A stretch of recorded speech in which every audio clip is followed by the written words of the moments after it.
Hey there, Wolfpack fans. It's me again, Kenton and Grayson, bring you another episode of Locked On Wolfpack. And I got my main man, Grayson, back. And boy, oh boy, oh boy, do we have some news for y'all. But before we bring you that news, we've got to talk about the upset of Duke. And we're going to get into our women being upset because we can't just tell you one side of the coin now. We can't just tell you one side of the coin. But we have an excellent show for you all today. And we're going to get into all things NC State sports, including something that should have maybe already happened. It was discussed that was going to happen, but from what I'm hearing, the ink is finally drying. But I it's hard for me to contain my excitement. So I'm gonna just play the intro, and me and Grayson gonna be back in just a minute to talk all things Wolfpack here on today's episode of Locked On Wolfpack.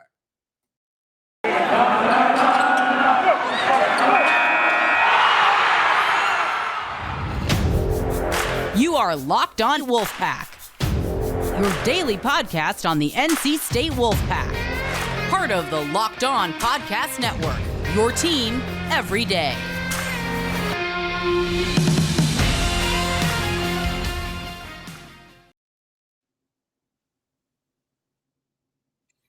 Grayson, how you doing, Big Tom? Kenton, what's going on, my man? Big win on Wednesday. Can't wait to get into that. I'm doing well. Happy Friday. Happy Friday to you too. As the old phrase goes, everybody's working for the weekend, and at the time that this is recorded, it is already the weekend. So some of y'all might already have a couple of old toughies down, and that's all right with us.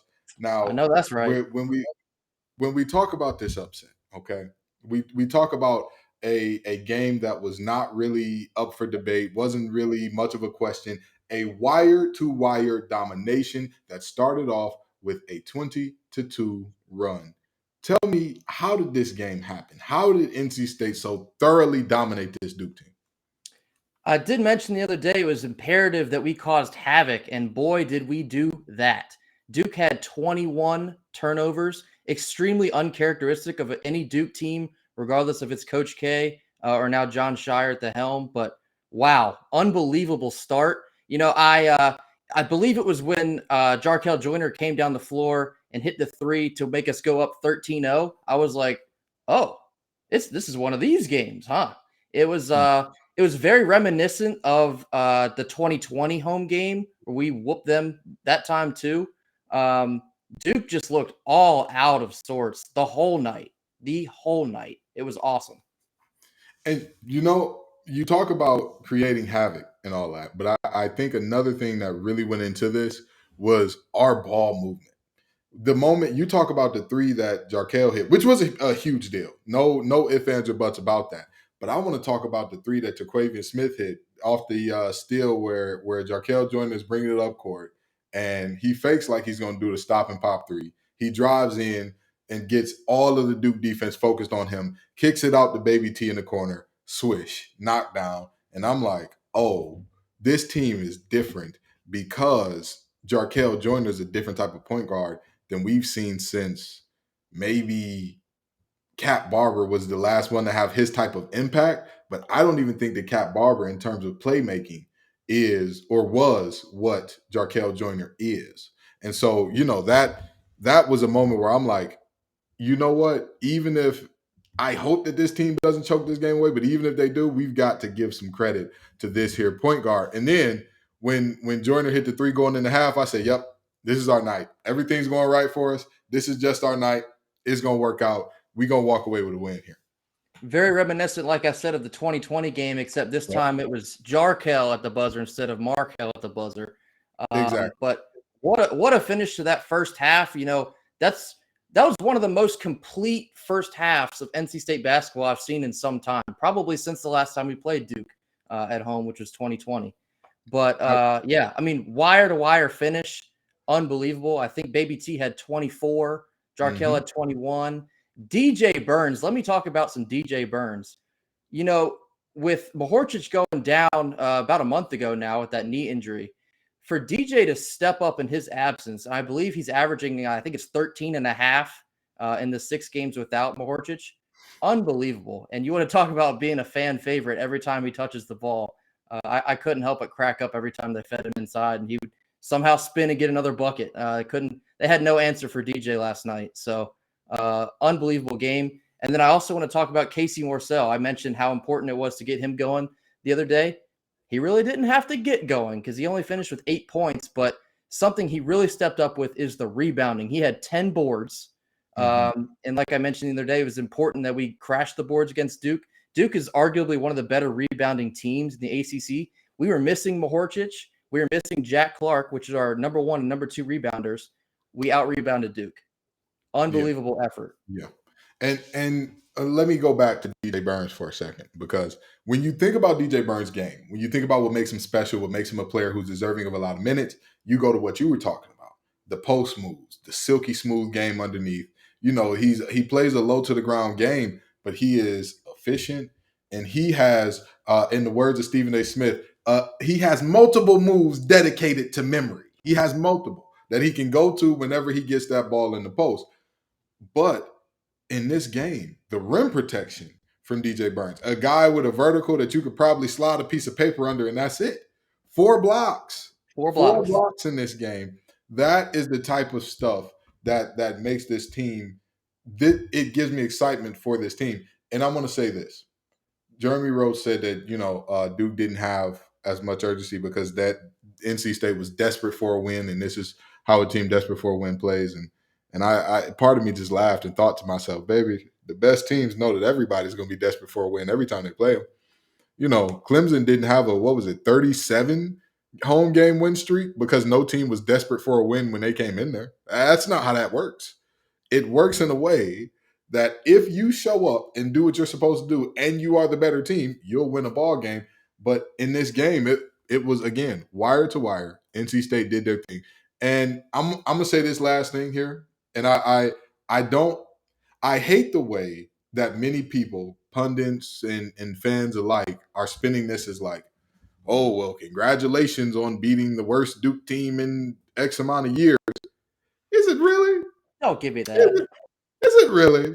Is it? Because, let's not forget, there were times during Coach K's last stretch where we were like, yeah, it really is the end.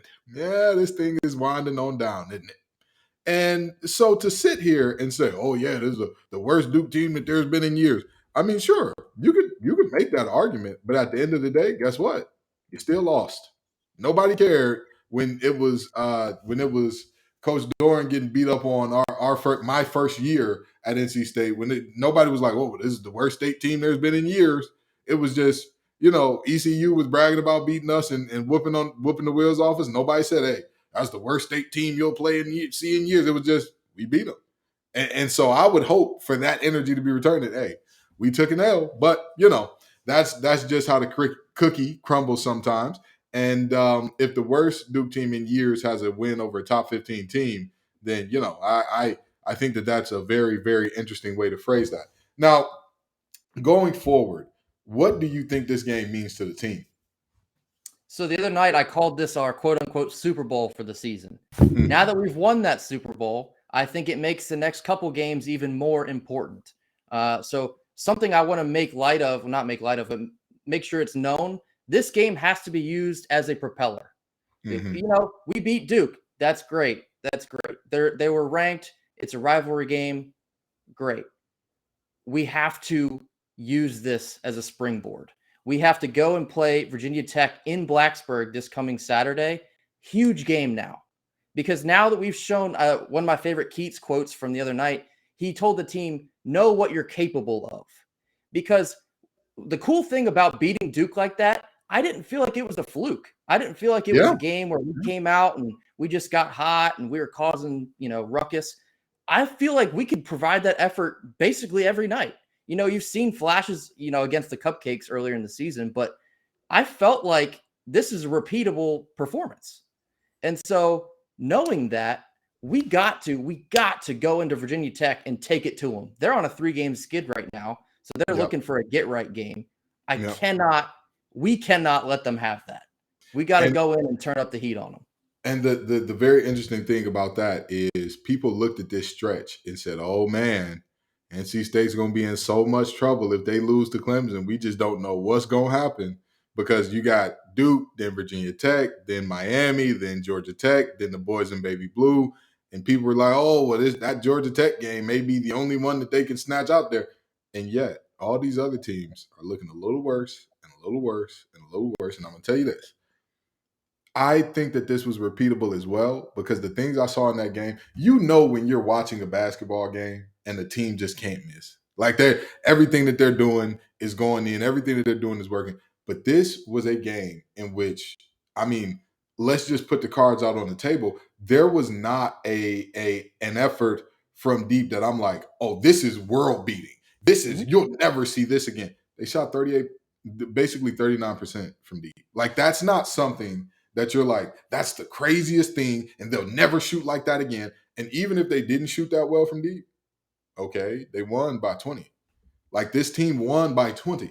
So you're not looking at, again, when the team shoots like 50% or more, I'm like, oh, that team just got hot. You know what I mean? Like, there's nothing you could do. You just got to tip your cap and say, hey, anytime you hit 30 or 15, 23s against us and shoot 40%, 50% from the three, hey, 60%, which Duke did against the women's basketball team, you shoot 60% from deep, you're going to win that ball game. That's just how that's going to work out. But this was a game in which there were multiple ways where NC State was scoring and multiple ways that we were getting stops.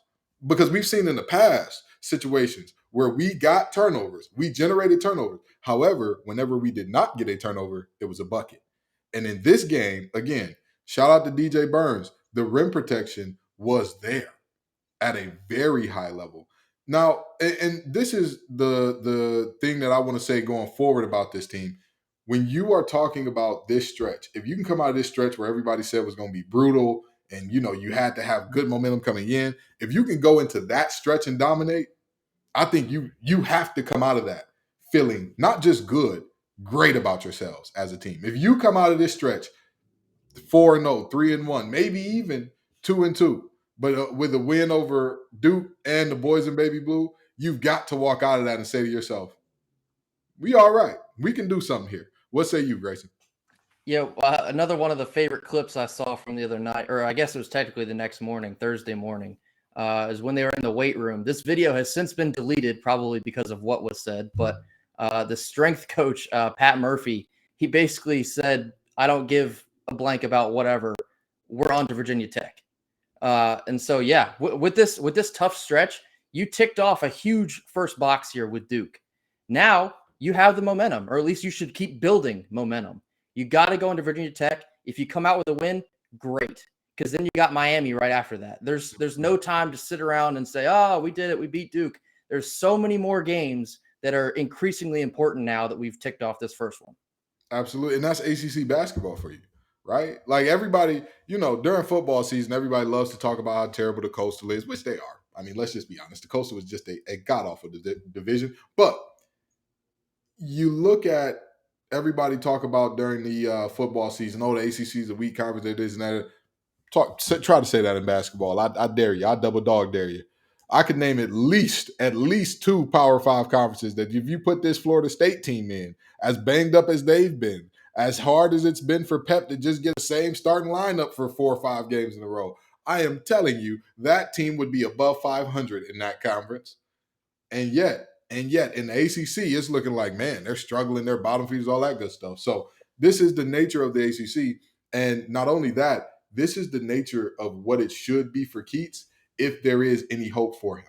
If there is any hope for him being a winner, building something here, you have to do it consistently. Wins against rivals, wins in the triangle, in the 3 teams in the triangle, wins in that regard cannot be the aberration. Can't be, oh my God, we did it.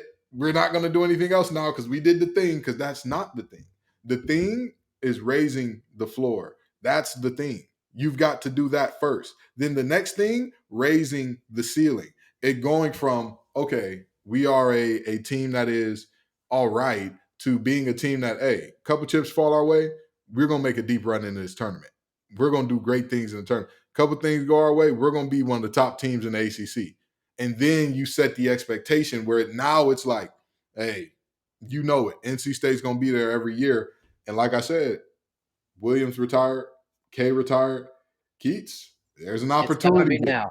It's gotta be now. There's an opportunity here. So that's just my thought on that. And we're gonna leave that right there because again, we got some big news that I don't know if it'll be broken or not by the time that we're recording this thing, but we got some news for y'all good folks because trust me, Wolfpack Nation, I don't tell you what I think. Y'all know me. I don't tell you what I've heard. I tell you what I know. I get the job done. And speaking of getting the job done, let me tell you about LinkedIn Jobs. It is the place to be when you want to make the hires that you need to make faster. As a small business owner or hiring manager in 2023, all of this year, all of how you're going to perform is dependent upon the team members you surround yourself with. I'm telling you this as a tech recruiter who uses LinkedIn Jobs often. It helps you quickly attract qualified candidates to your open jobs with targeting tools. They go above and beyond resume data by using insights from your job post and matching that with their over 875 million member profiles to put your post in front of most qualified candidates. LinkedIn Jobs makes it easy to screen and rate applicants based on your job qualifications all on one platform. It's why small businesses rate LinkedIn Jobs #1 in delivering quality hires versus competitors. So LinkedIn Jobs helps you find the qualified candidates you want to talk to faster and post your job for free at linkedin.com/lockedoncollege. That's linkedin.com/lockedoncollege to post your job for free. Terms and conditions do apply. Now, folks, I don't know if I told y'all this or not on the show. I originally heard that Brennan Armstrong was supposed to be coming to state as soon as Anai got hired. I heard very quickly afterwards that, I don't know how it worked out. I'm sure that everything was done by the book, of course. Everything was done legally and above board. I'm sure. I'm sure that nobody reached in and did any type of tampering of any sort because we don't do that here at NC State. And with that being said, as you can see, the timing of that implies that there was no tampering, right? If he was talking when the Nate joined, that's not tampering. So with that being said, I'm fairly certain that by the time this is up, we may have some papers for Brennan Armstrong. What would that pickup mean for this team? Yeah, so I did see a bunch of tweeting about some Brennan Armstrong about 30 minutes before we hopped on here.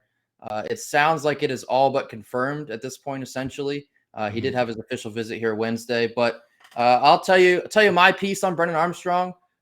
There's been a lot of people skeptical about him coming in. Hand up, I've been one of those people.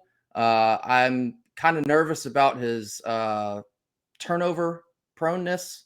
I think he's a little pick happy, if you ask me. But I can't say that without also acknowledging that he is quite an offensive talent.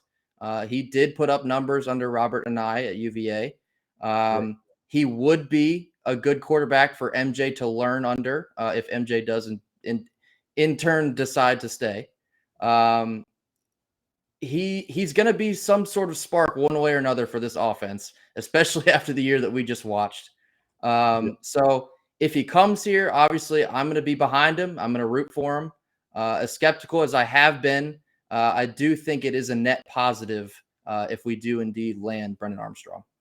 I'm gonna tell you this. When he had an eye at UVA, it was night and day to what it was last year, right? So if you look at his 2 years with an eye, you're looking at 9 touchdowns against 1 interceptions. If you look at the year without an eye, you're looking at 7 touchdowns against 12 interceptions. Like there, you know what I mean? It's not too much that I can say in terms of what could be the cause of this massive drop off. Also, some other things that were going on at UVA around that time, and not talking about the tragic shooting that occurred there, but I legitimately mean bringing in a new coach, having a situation where, you're kind of dealing with the situation of are you trying to fit square pegs in round holes and all that. That's never really great, especially for a veteran quarterback who's, used to playing a certain style, used to playing a certain way. It's always going to kind of lead to a little bit of trouble there.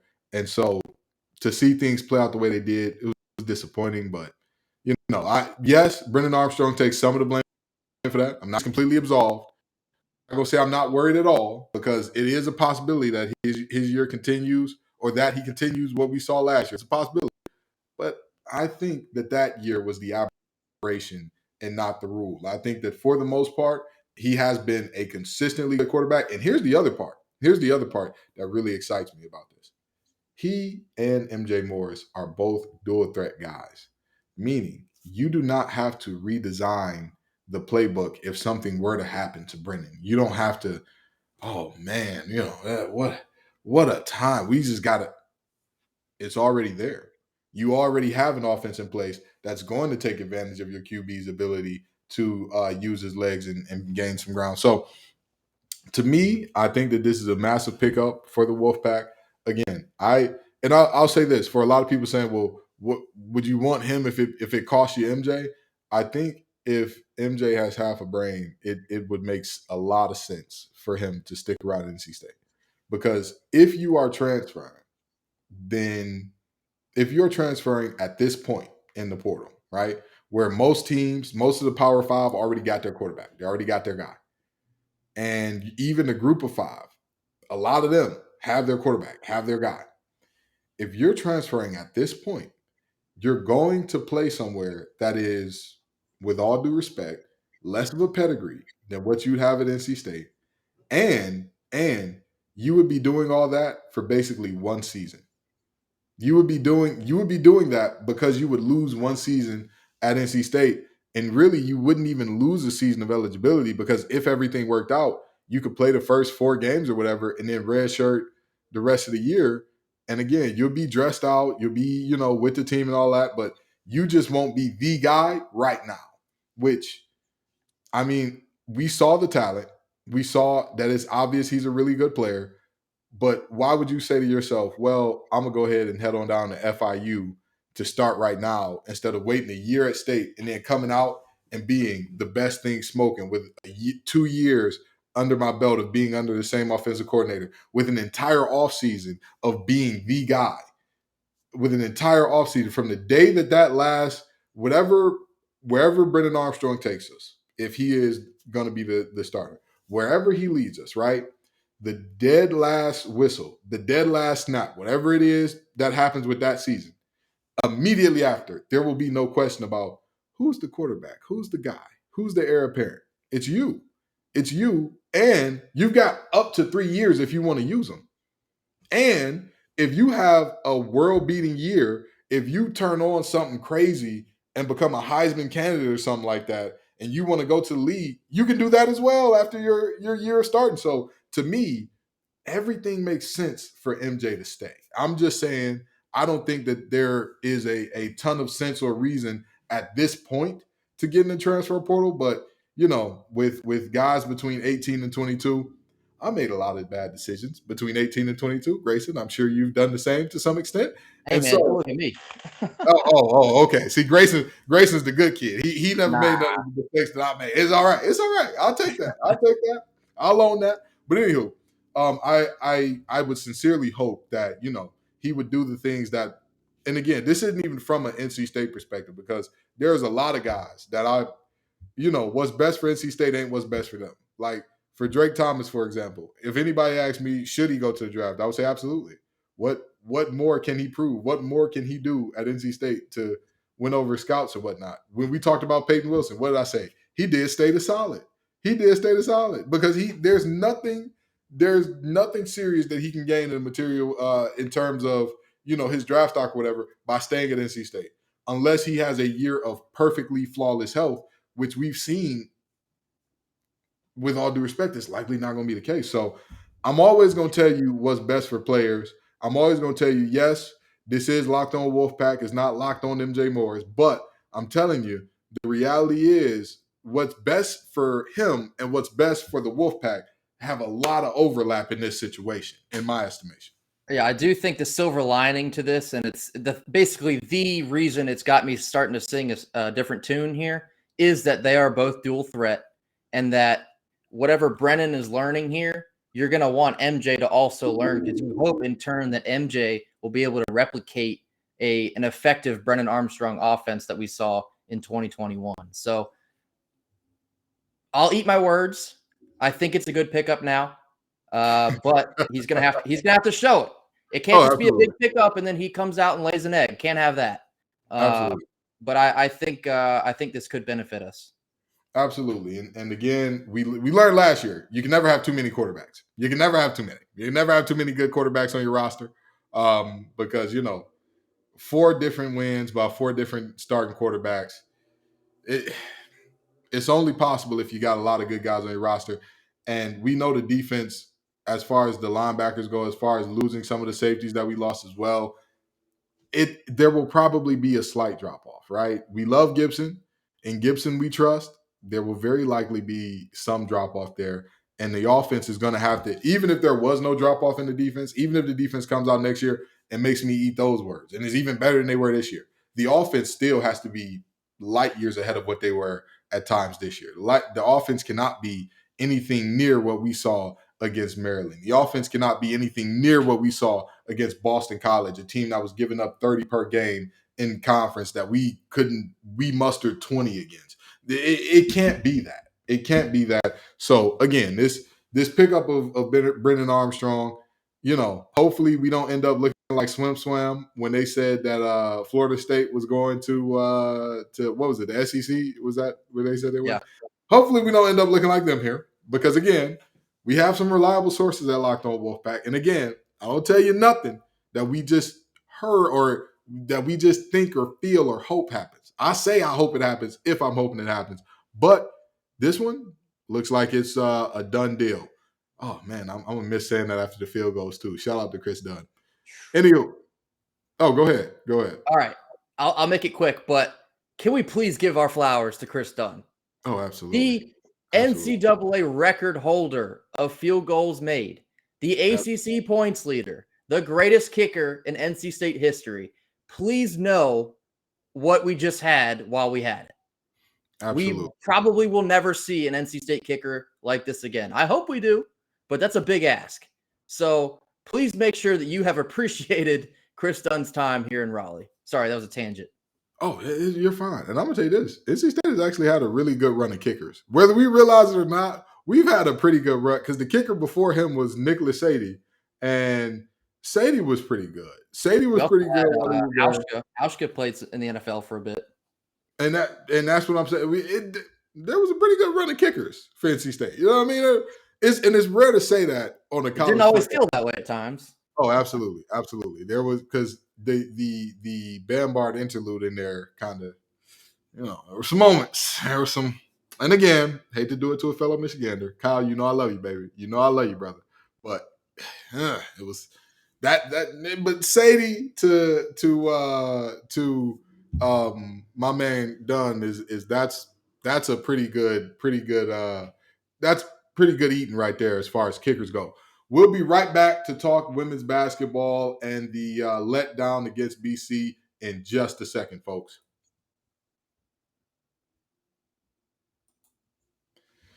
So we're back, and it's so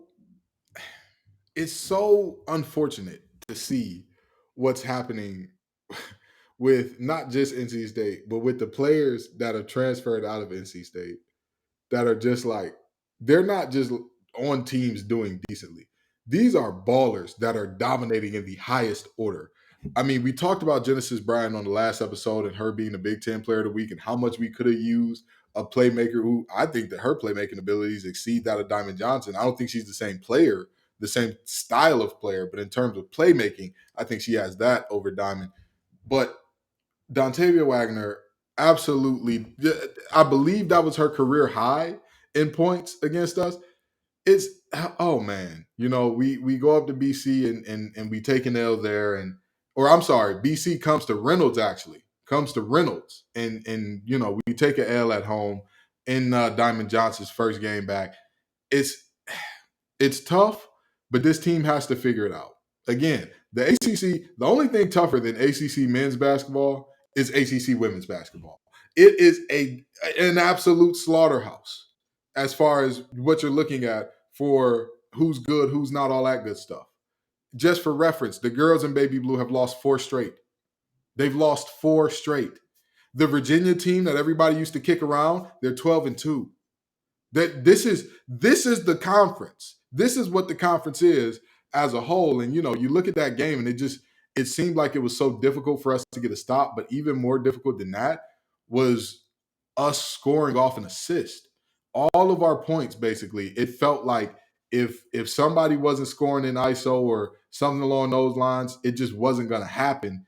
And that's no way to play. You're never going to have a good outcome when that's the reality here. Like that's just not it's not a recipe to win. And I trust Westmore because he's proven he's a winner. He'll circle the wagons. But again, it hurts to see the players that we couldn't keep going on to do such great things against us. Do I wish Miss Wagner the best of the best every other game? Do I hope that she drops 30 on everybody else? Absolutely. Absolutely. But against us, maybe not. What do you think about the loss to Boston College at home here? Yeah, much like the circus, I think there are multiple elephants in the room. Wes Moore's been a bit critical of the effort and attitude of this team recently. I think this is a team that is kind of just now running into the growing pains of losing 4 big names last year in Cunane, Jones, Crutchfield, and Perez. The offense just feels stale. The ball handling is leaving a lot more to be desired. It was nice to have Diamond Johnson back. She put in her 18 points, and that was good, but even that was not enough. So we're kind of looking around, and the seniors, I kind of expected a bit more leadership, to be quite honest with you. We're kind of looking for somebody to step out of the shadows here and say, you know what, we got to get going. We got to get going again. So who that's going to be, I guess we're going to have to find out, but they don't have much time to figure that out because they have a big 6-game stretch coming up, starting with UVA at home this Sunday. Then I'll just read through it real quick. They go at Florida State. They're currently 15-2. That's a tough road game. We go down the street to the girls in baby blue. They've had our number in recent years, unfortunately. I believe it was the 2 years that we had an undefeated record. They snapped it both times. So maybe we owe them one. But then we have Miami here at home. That's a home game. Must win. Got to have it. Then we go to Louisville. Now, they're not exactly the Louisville of the past couple of years, the Louisville that we've seen in the ACC title game. It's still Louisville. That's going to be a game we have to go and show up to. And then we got big bad Notre Dame coming to Raleigh. Absolutely. Nothing more really needs to be said for that one. I mean, that's going to be an uphill sled fest for you. So they don't have time to sit around and look around and point fingers. Somebody's got to step up. It's got to be now. Like you said, I do put my faith into Wes Moore. I think if anyone's going to figure out, it's probably going to be Wes Moore. But we're going to have to see something here pretty quick. And I'm going to, and you're saying that you don't want this team to point fingers or anything like that. Well, thank God I'm not on the team because there is one player in particular I need to see more from. All right, I'll let you point the fingers. I need to see more from Jakia Brown-Turner. This is a team that lost 4 starters, 4 pretty much stars in the game, 4 players who were massively impactful. You're getting more touches. The team is relying on you more. And yet, you're doing worse at everything except for free throw shooting and your personal fouls per game. The worst 3-point shooting percentage of your career. The worst field goal percentage of your career. More turnovers than you've ever had. And the in terms of assist numbers, tied with where you were last year, which is below what you were in 2021. 2020, 2021. If we could get that 2020, 2021 player back that was averaging 14, 5, and 2. If we could get that player back shooting 44% from the field, 37% from deep. If we could get that player back to some degree, or even, I don't know, a more mature, better version of that. That is something that would help this team immensely because she's a player that can score at every level. She's a player that has the experience that, I say this, I played at a high school in Cass Tech that we had a lot of guys transfer in because there was a lot of things going on with schools around the city shutting down. And, when you win a lot, naturally guys are going to want to come play ball with your team and so on and so forth. Same with the women here. The reality is this. When you have a lot of folks transferring in, Your leaders have to lead. Your program, your day one guys and gals, your day one women, they have to say, hey, this is the standard here at NC State. And this is not any disrespect to any of the transfers. This is not any knock or anything against them. What I'm saying is, if you are or have been a part of the back to back to back ACC championships, I believe we three-peated, right? Yeah, back to back to back. If you were a part of that back to back to back ACC championship run, if you are a part of that and know what it takes and know what the standard is, again, no disrespect to Sinai Rivers and River Baldwin. They've been two of our best players this year. They've been two that we can count on to show up. You have to set the tone. You have to set the tone for this is how we play the game. This is who we are. This is our effort. This is what we do. When I play the Cavs, Coach Richard said, we don't coach effort. We don't coach energy. We don't coach focus.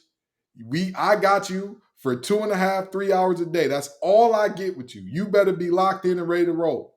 And if we're talking game day and the effort not being there, that's a culture problem. But we know that Wes Moore doesn't, the culture can't be placed upon him because shouldn't be having that problem right now. Exactly. We shouldn't be having that problem. So to me, when you look at a culture problem with a coach like Wes Moore, who's been here for as long as he's been, I'm going to look at the seniors first. I'm going to look at the seniors and say, hey, what's going on there? What's happening here? You know, you're the gals, you're the guys, you're the ones who, you know, you've been in this program for a while. You need to show in everything you do, in all the ways we do it, what it looks like to be a championship team. And at this moment, we look good. Don't get me wrong. We look like we could get to the round of 32. Maybe if the drawing goes right, the Sweet 16, maybe, possibly. We don't look like the teams of the past in that at regardless of skill level, regardless of like, even if we go back to the days of Myers Spencer and Dominique Wilson, those teams, one thing that you would not criticize that NC State those NC State teams for, they didn't have the effort. They didn't have the attitude to win. So the seniors, I'm looking at you, Jada Boyd. I'm looking at you, Jakeia Brown-Turner. I'm looking at the folks who've been in this program for years, 3-4 years now. If there's any problem with culture, y'all need to say in everything you do, y'all don't know which way to go. I'll make it easy. Follow me. Come on. I'm going to show you how to get there. I'm going to show you how we get down. And lead by word and by deed. Well, you know, everybody's not a talker. Maybe you don't lead by word, but lead by deed at least. That's the minimum. That is the minimum of what I need. So that's just my thoughts there. Yeah, I mean, I echo all of that. Somebody, especially the seniors, you got to step up and be seniors. All these underclassmen and transfers, they're looking at you, who's been in this program, who's won the championships. You are the standard. You got to let them know where that line is, or else, you know, who knows where the rest of the season will go from here if we don't step in and make that change now. Yeah, and the most confusing part about it being the seniors, and I understand, and I believe that with the COVID year, all of our seniors are going to get an extra year. I believe that that'll be the case, and that if they want to, Jakeia Brown-Turner and Jada Boyd have the option to come back for another year. I believe so. That's how the COVID year works, right? Like everybody who played through the COVID year, like if you were on a roster during the COVID year, you get an extra year of eligibility, correct? That part is true. Okay, I want to say that this could be it for Jada Boyd, though. I think she was a question mark even coming back for this year. Right. And then she did end up coming back, but I want to say this could be it for Jada Boyd. Jakeia Brown-Turner, I'm not exactly sure. She might have that one extra year still. Okay. Well, either way you cut it, either way you slice it, the reality is simple here. The seniors need to lead. There needs to be more urgency. There is like you said, there's always this kind of feeling watching the game of like everybody's waiting on somebody to make a play. No, you go make the play. You be the player. You know what I mean? And that's, again, for the players who've been here for a while, I look at you more heavily for if something's not getting done, why, than anybody else, right? It's just like in my family, when I bought home a 3.0, my mom would look at me like, oh, that's not enough to get me off your back. But when my sister did it, she said, hey, you did a great job. And I would always get mad and say, Mom, why is her 3.0 better than mine? And she'd say, that 3.0 is the best she can do. That 3.0 for you is you were slacking off and, you know, goofing off and not paying attention and whatever. It's the same for these players. we need to see, again, in terms of the culture, y'all have to set that 3.5, 4.0 standard. You have to set that. You have to go live in that realm. That's where champions live, period. That's where champions live. And that's just the end of that. And I'm sorry for monologuing here. Sorry for running a little long on this episode, but I'll tell you, I'm just as passionate. Really, I'm not even going to lie to you. I'm a little more passionate about NC State women's basketball than I am about the men's because, again, back-to-back champions. They're doing the winning. You're real, exactly. I love winners. I'm a winner. I love winning. Every time, I promise you, this is a fun fact that the viewers of Locked On Wolfpack, you know this about me. If you heard me talk about the episode when we lost to Boston College, I cried after every game that I've ever lost in my career. Literally every game I ever lost. I lost the first game I ever played of organized football to the Westside Buccaneers. I got to the game late because my auntie dropped me off late and there was traffic. I cried that game and all the way up through the end of my career. If I lost a game, I might not have been, it probably was by myself as I got older. But at some point in time during that next 24 hours, I was going to be buku crying, watching the film. What could I have done better? What could I could have worked harder. I could have did this. I could have did that. We love winning here at Locked On Wolfpack, okay? That's who we are. So, that's just, if you want a podcast with folks who are like, well, losing's cool. It's all right. This ain't the one. This is not the one, all right? Came to the wrong place. Exactly. Anywho, Wolfpack Nation, thank y'all so very much. We appreciate you every single time you come out. This show is what it is because of you all. Peace and love, y'all. And as always, go Pack. Go Pack.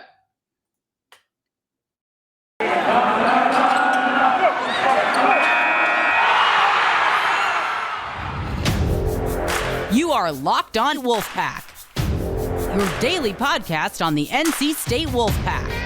Part of the Locked On Podcast Network, your team every day.